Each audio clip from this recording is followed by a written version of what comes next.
반갑습니다. 산업통상자원의 R&D 전략기획단 에너지산업 MD 손정락입니다. 키노트 스피치가 아니라 기조연설을 해가지고 제가 스크립트를 좀 준비해 왔습니다. 오늘 이렇게 뜻깊은 자리에서 여러분들 앞에서 발제를 할 수 있게 돼서 영광스럽게 생각합니다.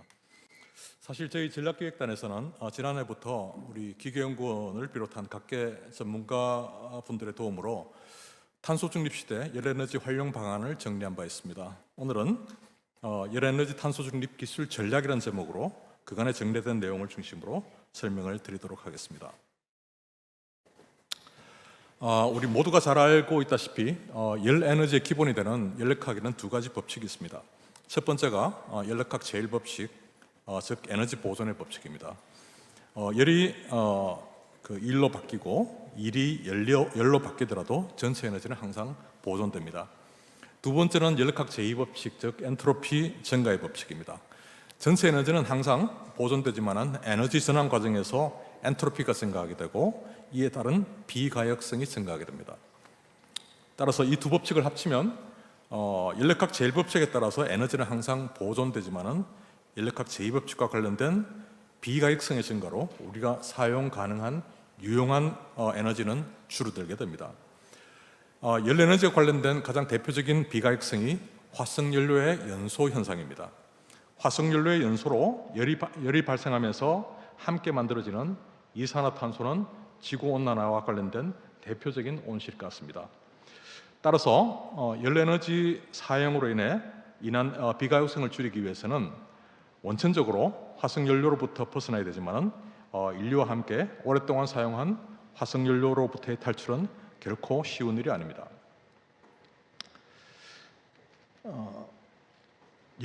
인류가 불을 사용하기 시작한 것은 약 140만 년 전인 호모 에렉투스 시대로 알려지고 있습니다. 불을 이용해서 짐승으로부터 몸을 보호하고 추위를 이겨내고 그리고 고기를 구워 먹으면서 생존했습니다. 인류의 역사는 불, 즉 열에너지의 역사입니다. 반면에 인류가 화석연료인 석탄을 사용하게 된 것은 불과 400년 전인 1620년경입니다. 석탄의 연소로 인해서 얻어지는 열에너지를 기계적인 에너지로 변환시키는 최초의 장치가 잘 아시는 대로 제임스 와트의 전기기관이었습니다. 전기기관을 얼떡분으로 인류가 노예나 동물의 힘이 아닌 기계의 힘을 사용하게 됐고 그 결과가 18세기 제1차 산업혁명을 촉발시켰습니다. 19세기 초반에 패러데이가 전기의 원리를 정리를 했고 19세기 중반에 시멘스가 제너레이터를 발명하면서 전기화 시대가 열렸고 이를 제2차 산업혁명 혹은 전기혁명이라고 부르고 있습니다. 전기혁명은 20세기 말 정보화 시대로 진화했습니다. 기계에너지 역사는 18세기 산업혁명 이후에 약 260년, 전기에너지는 19세기 중반 이후 고작 170년에 불과하지만 열에너지 역사는 100만 년이나 됩니다. 열에너지는 열역학적 시스템 내 입자들의 움직임으로 인한 운동에너지의 내부 에너지로 정의됩니다. 공급 측면에서 열은 석탄, 가스 등 화석연료의 연소에 의한 열, 그리고 전기에너지의 변환에 의한 열, 그리고 태양열, 수열, 지열과 같은 재생열과 미활용열 및 폐열 등일 것입니다. 수요 측면에서는 건물과 산업공정 분야의 가열과 냉각에 필요한 열이 대부분일 것입니다. 가장 대표적인 열에너지 전환 과정은 화석연료, 바이오에너지가 갖고 있는 화학적인 에너지를 버너에서 연소를 통해서 열에너지로 전환되는 과정입니다. 태양광 풍력과 같은 재생에너지 발전이나 화석연료 원자력 발전소에서 만들어진 전기를 이용해서 전기 히터나 히트펌프로 열을 만들어낼 수가 있습니다. 태양열, 지열, 수열과 같은 재생열원들도 효과적인 열에너지로 활용할 수 있겠습니다. 글로벌 열에너지 비중에 대해서 알아보겠습니다. 전 세계적으로 최종 에너지 소비 중에서 열에너지 소비는 수송용 31%, 발전용 17%보다 월등히 높은 51%를 차지하고 있고 그로 인한 온실가스 배출량은 전체 온실가스 배출량의 약 40%를 차지하고 있습니다. 대부분의 열에너지는 화석연료의 연소로부터 만들어지고 그 나머지는 재생에너지로부터 만들어집니다. 이 자료는 2015년도 데이터로 조금 오래되기는 했습니다만은 유럽의 경우에도 그 글로벌 수준과 비슷하게 최종 에너지 소비 중에서 열 에너지가 약 50%를 차지하고 있습니다. 그 중에서 건물 난방용 열이 27%이고 산업공정열이 약 16%입니다. 열에너지 공급원으로는 역시 가스 42%를 포함한 화석연료가 66%로 가장 높고 전기가 12%, 그리고 지역난방이 9%, 그리고 아직도 목재 사용이 많아서 그런지 바이오매스가 11%를 차지하고 있습니다. 유럽의 산업용 에너지 소비 중에서 열에너지 비중을 한번 살펴보면 산업용 에너지 소비의 약 81%가 열에너지고 그 중에서 66%가 가열 공정열에 해당됩니다. 가열 공정열 중에서도 500도 이상의 고온열 수요가 52%이고 전체 가열 공정열의 78%는 가스와 석탄을 포함한 화석연료에서 공급되고 있습니다. 에너지 전환의 선두주자인 유럽마저도 열에너지의 화석연료 의존도가 얼마나 높은지를 이 자료를 통해서 우리 잘 알 수 있겠습니다. 다음으로 우리나라의 열에너지 공급과 소비 현황을 한번 살펴보겠습니다. 잘 아시다시피 우리나라 에너지 해외 수입 의존도는 약 93%로 대부분 석탄, LNG, 석유를 포함한 화석연료가 되겠습니다. 최종 에너지 중에서 국가적 통계에 잡히는 열에너지는 지역 난방용에 해당되는 1.2%에 불과합니다.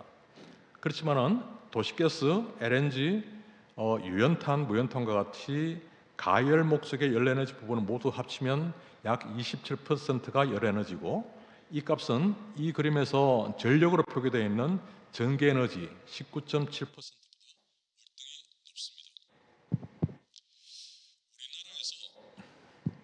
우리나라에서 최종 에너지 소비단에서의 열 에너지 통계는 정확하게 잡히고 있지 않습니다. 이는 국가 에너지 통계가 상업적으로 거래되는 에너지 중심으로 관리되기 때문에 그렇습니다.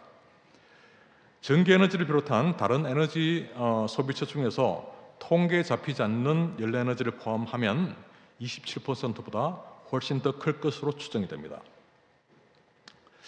내친 김에 이 그림에서 우리가 한 가지 좀 짚고 넘어가야 될 것은 전기에너지 19.7% 중에서 원자력이 29%, 재생에너지가 포함된 신재생 기타 부분이 7.3%인데 이를 전체 에너지 소비량으로 환산해 보면 원자력이 5.7%, 재생에너지가 1.4%에 불과합니다. 국가에너지 수급 차원에서 최소 27%에 해당되는 열에너지가 원자력, 재생에너지보다 훨씬 그 비중이 높다는 것을 오늘도 이 자리를 통해서 다시 한번 강조드리고 싶습니다. 다음으로 열에너지 탄소 중립과 관련된 두 가지 난제에 대해서 설명드리도록 하겠습니다. 이 그림은 그 세계적으로 대표적인 오일앤가스 사업자임에도 불구하고 가장 도전적인 탄소 중립 시나리오를 발표하고 있는 BP가 2020년에 예측한 세계 에너지 믹스가 되겠습니다. 인류가 석탄을 사용하기 시작한 것이 1600년대이고 석유 소비가 석탄을 초월하기 시작한 것이 1960년대이니까 석탄에서 석유로 전환되는 데는 약 360년 걸렸습니다. 또한 이 그림에서 가스 소비가 석유를 초월하는 시점을 2030년으로 보고 있으니까 석유가 가스로 전환되는 데는 적어도 70년이 걸릴 것으로 예상됩니다. 재생에너지 비중이 가스를 초월하는 시점을 2035년으로 예상하고 있지만은 문제는 그 후 2050년에도 여전히 가스, 석유뿐만 아니라 석탄마저도 아마도 일정한 역할을 할 것이라는 점입니다. 열에너지 탄소 중립은 화석연료 의존도를 줄이는 것인데 이상적인 탄소 중립을 따라갈 것인가, 아니면 현실적인 시나리오를 준비할 것인가에 관한 사항이 첫 번째 난제라고 볼 수 있겠습니다. 두 번째 난제는 2050 탄소 중립 시나리오가 되겠습니다. 이 그림은 지난해 IEA에서 발표한 2050 탄소 중립 로드맵입니다. 30년 안에 탄소 중립을 달성해야 되니까 매우 혁신적이고 와일드한 내용들이 포함되고 있지만은 이런 것 저런 거 다 떠나서 열에너지 탄소 중립을 위해서는 어떤 문제들을 타치해야 되는지, 그리고 그 일이 얼마나 엄청난 혁신이 필요한지를 이 그림을 통해서 알 수 있습니다. 당장 2025년부터는 화석연료 보일러 판매 금지, 2030년까지는 모든 신축 건물은 제로 카본화, 그리고 2045년까지는 전체 열수요의 약 50%는 히트펌프로 조달해야 됩니다. 불과 30년 안에 탄소 중립이라는 목표를 달성하기 위해서는 가히 혁명적인 수단들이 포함되어야 하는 것이 열에너지 탄소 중립과 관련된 두 번째 난제라고 할 수 있겠습니다. 열에너지와 관련된 문제는 최근 들어 더욱 심각하게 흘러가고 있습니다. 전 세계가 한창 2050 탄소 중립을 준비하고 있던 올해 2월 달에 우크라이나 사태가 터졌습니다. 우크라이나 사태로 인해서 가장 충격을 받은 것이 세계 에너지 시장이고, 그 중에서도 그동안 러시아 가스에 의지하고 있던 유럽 가스 시장이 가장 큰 타격을 받았습니다. EU 집행위원회에서는 지난 5월 달에 러시아의 유럽 가스 수출 중단을 대비해서 새로운 에너지 전환 정책으로 리파워 EU 계획을 발표했습니다. 핵심은 러시아 가스 수입 의존도를 2027년까지 제로로 만들겠다는 것인데, 유럽으로 수입되는 가스의 주용도가 난방용 열에너지이기 때문에 열에너지 대책이 중점적으로 다루어질 수밖에 없었습니다. 리파워 EU 정책 중에 열에너지와 관련된 주요 내용은 에너지 절약, 전기화, 그리고 수소입니다. 에너지 절약을 통해서 가스 수요를 줄이고, 열에너지 전기화를 위해서 히트펌프 보급을 확산시킵니다. 이에 필요한 전기를 조달하기 위해서는 2050 재생에너지 비중을 지난해 발표된 EU의 탄소 중립 정책이었던 Fit for 55보다 5% 더 높은 45%로 설정을 했습니다.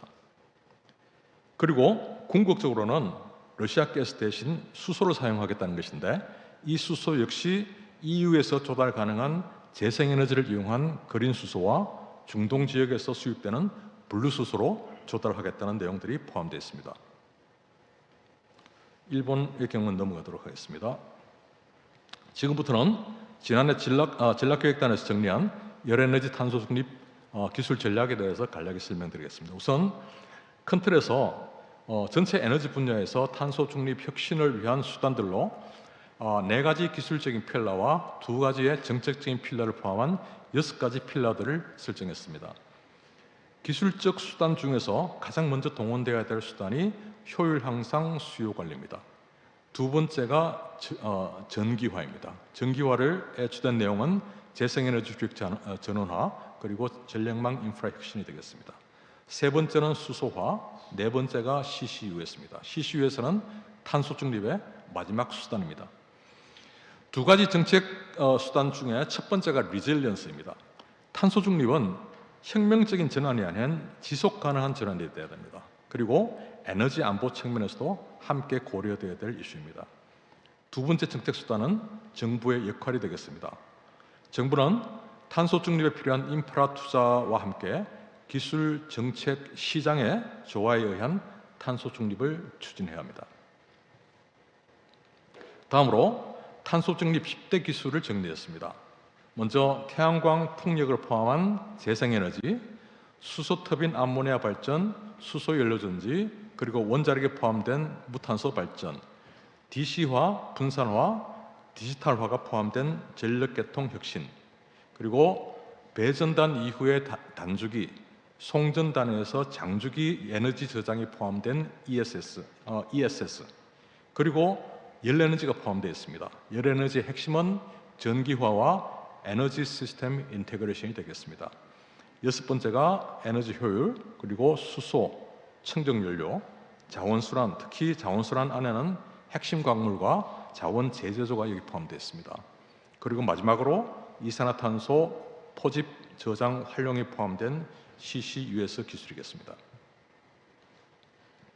다음으로 본격적으로 열에너지 탄소 중립 전략의 기본 방향에 대해서 설명드리겠습니다. 단기적으로는 효율 향상을 통한 열에너지 사용을 절감하는 것입니다. 산업 공정에서는 미활용 열을 최대한 활용하고 마른 수건을 짜는 심정으로 저온 배열을 포함한 모든 열원들을 회수해서 활용해야 됩니다. 건물 영역에서는 건물의 기밀, 단열 기준을 강화하고 빌딩 코드를 강화해야 합니다. 장기적으로는 궁극적으로 열에너지의 탈탄소화입니다. 열에너지 탈탄소화는 전기화와 수소화로 추진돼야 됩니다. 전기화를 위해서는 전기로를 포함한 전기 히터와 히트펌프의 역할 확대가 필수적입니다. 수소화 영역에서는 산업공정에서의 고온열의 수소화, 주택 등에 공급되는 도시가스의 수소화가 필요합니다.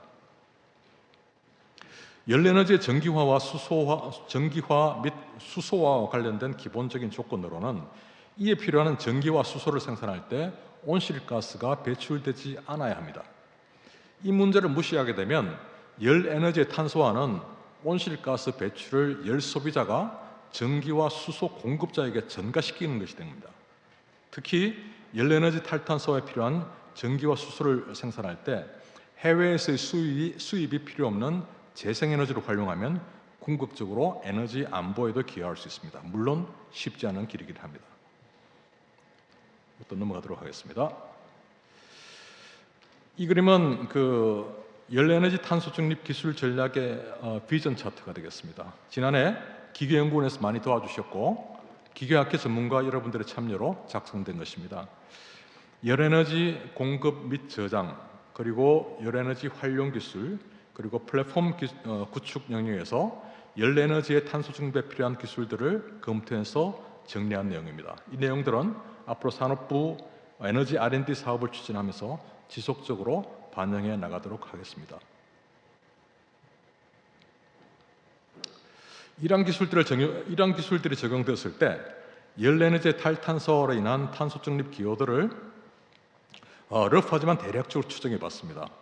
열에너지 탄소화로 인한 온실가스 감축량은 1억 8,400만 톤으로 이는 전환 산업 건물 부문 감축 목표량 5억 8,300만 톤의 약 31.5%에 해당됩니다. 다소 버거운 목표지만은 전체 에너지 소비 중에서 열에너지 비중을 감안할 때 이 정도 감축은 열에너지에서 해결해야 된다는 비전을 가져야 한다고 생각합니다. 지난해 발표된 IEA 2050 탄소 중립 로드맵에서는 탄소 중립을 위한 기술의 중요성을 간주하면서 2030년까지는 현재 가용한 기술들을 최대한 활용하고 2030년 이후에는 새로운 혁신 기술들의 역할이 중요하다는 내용들이 포함되어 있습니다.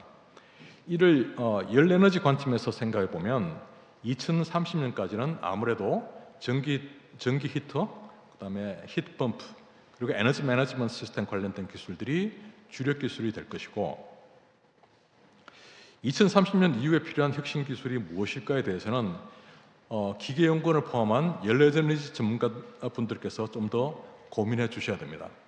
특히 고온 영역에서의 히트펌프의 역할이라든지 그린 수소, 합성 메탄과 관련된 기술의 타당성에 대해서는 아직도 많은 고민들이 필요하니까 지속적으로 좀 답을 내는 활동이 계속 전개가 됐으면 좋겠습니다. 지난해 국가 탄소 중립 혁신 전략을 수립하면서 탄소 중립 기술 확보 전략에 대해서 많은 고민이 있었습니다. 결국 투트랙 R&D로 정렬됐습니다. 첫 번째 트랙은 기개발 기술들의 적용 영역 확장을 위한 실증과 확산인데 이를 위해서는 대형 국가적인 실증 사업들을 추진하고 특히 혁신적 공공구매를 활성화해야 됩니다. 두 번째 트랙은 한계 돌파형 혁신 기술 선행 확보인데 이를 위해서는 반드시 필요하다고 판단되는 부분들은 국가적인 기술 주권을 확보하고, 이와 동시에 원천 기술 확보 수단으로 바이 R&D를 통해서 다양화시키고, 비욘드 R&D 영역에서 신산업, 신성장 창출도 함께 필요합니다. 앞서 말씀드린 열에너지 탄소 중립 추진 전략들을 더욱 구체화해서 열에너지도 어떤 기술들을 어떻게 실증과 확산을 시켜나갈 것인지, 또한 확보해야 될 선행 기술들은 어떤 것이 있으며 어떻게 확보해야 되는지에 대한 답이 계속적으로 필요합니다. 저는 오늘 마련해 주신 이러한 귀중한 자리를 통해서 그간의 전략기획단에서 정리한 열에너지 탄소 중립 추진 전략을 설명드렸습니다만은, 이제부터는 기계연구원을 비롯한 이 자리에 계신 많은 분들께서 좀 더 계속해서 고민해 주셔서 마지막 2장에서 제가 부탁드린 부분에 대해서 좀 더 많은 좋은 해법을 마련해 주시기를 부탁드리겠습니다. 마지막으로 이 글은 제가 정기적으로 기고하고 있는 언론 기고문입니다. 제목은 에너지 안보, 탄소 중립, 그리고 열 에너지로 잡았습니다. 우크라이나 사태가 터졌고 국내에서도 여러 변화가 진행되고 있지만은, 그럼에도 불구하고 누군가는 손으로 북두칠성을 가르치게 된다는 심정으로 이 글을 썼습니다. 여름철마다 사실 매일 저녁 뉴스에는 오늘의 전력 예비율이 보도되고 있습니다. 지금의 상황으로는 올겨울에는 가스 비축량에 신경을 곤두세워야 할지도 모르겠습니다. 전력 예비율이 낮다고 발전 설비들을 무한정 증설시키는 것이 답이 아니듯이, 가스 비축량이 줄어든다고 돈을 싸들고 수입처를 찾아다니는 것은 궁극적인 해결책이 되지 못합니다. 가스를 포함한 열에너지 소비를 줄이고 열에너지의 재생에너지 기반 무탄소 전기화를 촉진시키는 것이 에너지 수입 의존국인 우리나라의 에너지 안보 문제를 해결하고 탄소 중립을 달성할 수 있는 첫 경기를 할 수 있겠습니다. 열에너지에 있어서는 에너지 안보가 탄소 중립이고, 탄소 중립이 에너지 안보입니다. 이상 제 발제를 마치도록 하겠습니다. 감사합니다. 네, 손정란 MD님 깊이 있는 발표 감사드립니다. 저희가 사전 질의와 함께 실시간 질문을 받고 있는데요. 그중 한 가지 질문을 MD님께 드리도록 하겠습니다. 가용한 기술들을 향상하고 또 한계 돌파형 혁신 기술을 개발하는 투트랙 전략에 대해서 크게 공감이 갑니다. 그런데 가용한 기술을 스케일업하는 R&D 사업을 제한하거나 과제에 지원하는 입장에서는 기존 과제와의 중복성 이슈가 발목을 잡는 경우가 많습니다. 이런 중복성 이슈에 대한 대응 방안이 궁금합니다. 라는 질문을 주셨네요. 네. 사실 이게 현실과 그 비전의 차이가 되겠습니다. 그러니까 큰 그림에서는 중복성 이슈를 떠나가지고 가능하면 실전 기술이라든지 이런 쪽을 확산시키는 것이 답인데, 현실적으로는 여러 가지 제도적인 상황, 규제적인 상황 때문에 중복성 이슈를 포함한 여러 가지 문제가 현실적으로 발목을 잡는 게 현실이지만은, 그럼에도 불구하고 사실은 현실적인 규제 때문에 해야 될 일을 하지 않는 것보다는, 지금 정부에서는 지금 이제 키워드가 혁신 중에서도 파괴적 혁신을 이야기하고 있고, 우리 산업부 장관님께서도 이 파괴적 혁신에 대해서 많은 관심을 가지고 있기 때문에 오히려 이렇게 규제를 풀어서 이 문제를 조금 더 도전적이고 적극적으로 이렇게 좀 접근하는 방법으로 모든 그 정책의 방향을 바꾸어 나가는 게 상당히 중요하다고 생각되고, 저도 이를 위해서 계속해서 정부 쪽에서 계속 노력하도록 하겠습니다. 이 사장님께서 많이 도와주셔야 될 것 같습니다.